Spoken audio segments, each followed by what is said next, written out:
नमस्कार मित्रांनो, आज अक्षय तृतीया आहे आणि खरंच मला तुमच्याशी एक महत्त्वाची गोष्ट शेअर करावयाची आहे। जर तुमच्या घरात लक्ष्मी कायम राहावी, पैशाची कमतरता नको असेल, तर हा एक खास उपाय जो मी तुम्हाला आज सांगणार आहे तो अक्षय तृतीया दिवशी नक्की करा। मित्रांनो, सर्वात आधी तुमचं घर थोडं स्वच्छ ठेवा। अगदी साध्या पद्धतीने जिथे तुम्ही पूजा करता ती जागा नीट स्वच्छ ठेवा।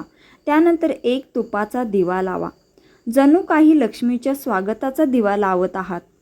दिवा लावताना तुमच्या मनात एक शांत इच्छा ठेवा, माझ्या घरात नेहमी लक्ष्मी राहो। त्यानंतर देवी लक्ष्मीची एक साधी पूजा करा। तुम्ही फक्त फुलं, हळद, कुंकुम ठेवू शकता, पण मुख्य गोष्ट म्हणजे मनापासून केलेली प्रार्थना। त्यानंतर शक्य असल्यास थोडं दान करा। तांदूळ, गहू किंवा काही गोड वस्तू दान केल्याने भरपूर पुण्य मिळतं। मित्रांनो, आज तुम्ही एक छोटी खरेदीही करू शकता। मोठं काही नाही, अगदी छोटंसं, जसं की नवीन भांडं, कपडे किंवा काही चांदीचं, कारण ही छोटी खरेदी लक्ष्मी वाढवते असं मानलं जातं। मित्रांनो, आज तुळशीला नक्की पाणी घाला, दिवा लावा आणि मनापासून म्हणा, हे तुळशी माते, माझ्या घरात शांतता आणि समृद्धी राहो। तर मित्रांनो, आता मी सांगितलेले छोटे छोटे उपाय हे अक्षय तृतीया दिवशी चुकवू नका, नक्की करा। आता सर्वात महत्त्वाचा आणि शक्तिशाली उपाय मी तुम्हाला आता शेवटी सांगणार आहे आणि व्हिडिओ स्किप करू नका, कारण आत्ता जो शेवटचा उपाय आहे तो खरंच महत्त्वाचा आहे।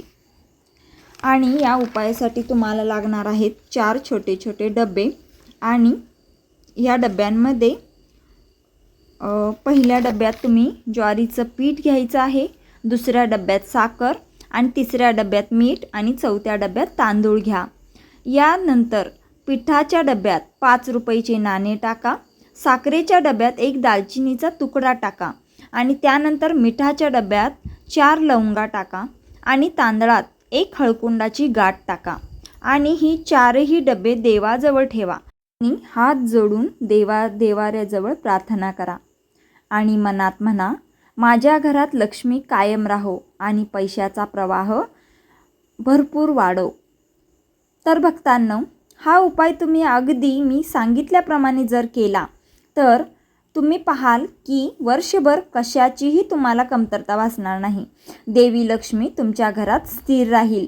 माझ्या अनुभवावरून हे उपाय खरोखर काम करतात, कारण मी हा उपाय स्वतः आज केलेला आहे, म्हणूनच तुम्हाला सांगत आहे। तुम्ही हे मनापासून करा। हा उपाय सकाळी लवकर करा आणि मनापासून धैर्याने करा आणि तुम्हाला काही दिवसातच याचा फरक जाणवेल असा मला विश्वास आहे।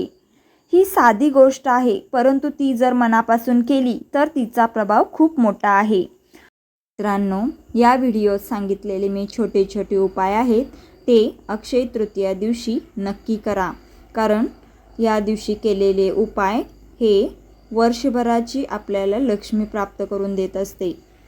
म्हणून पैशाची कशाचीच कमतरता आपल्याला राहणार नाही।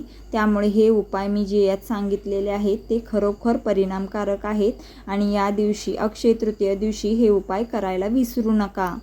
आणखीन एक म्हणजे हा व्हिडिओ तुमच्या नातेवाईक, मित्रपरिवाराला नक्की शेअर करा आणि जेणेकरून तेही हा उपाय करू शकतील। आणि कमेंटमध्ये ओम श्री लक्ष्मी नमः लिहायला विसरू नका। धन्यवाद।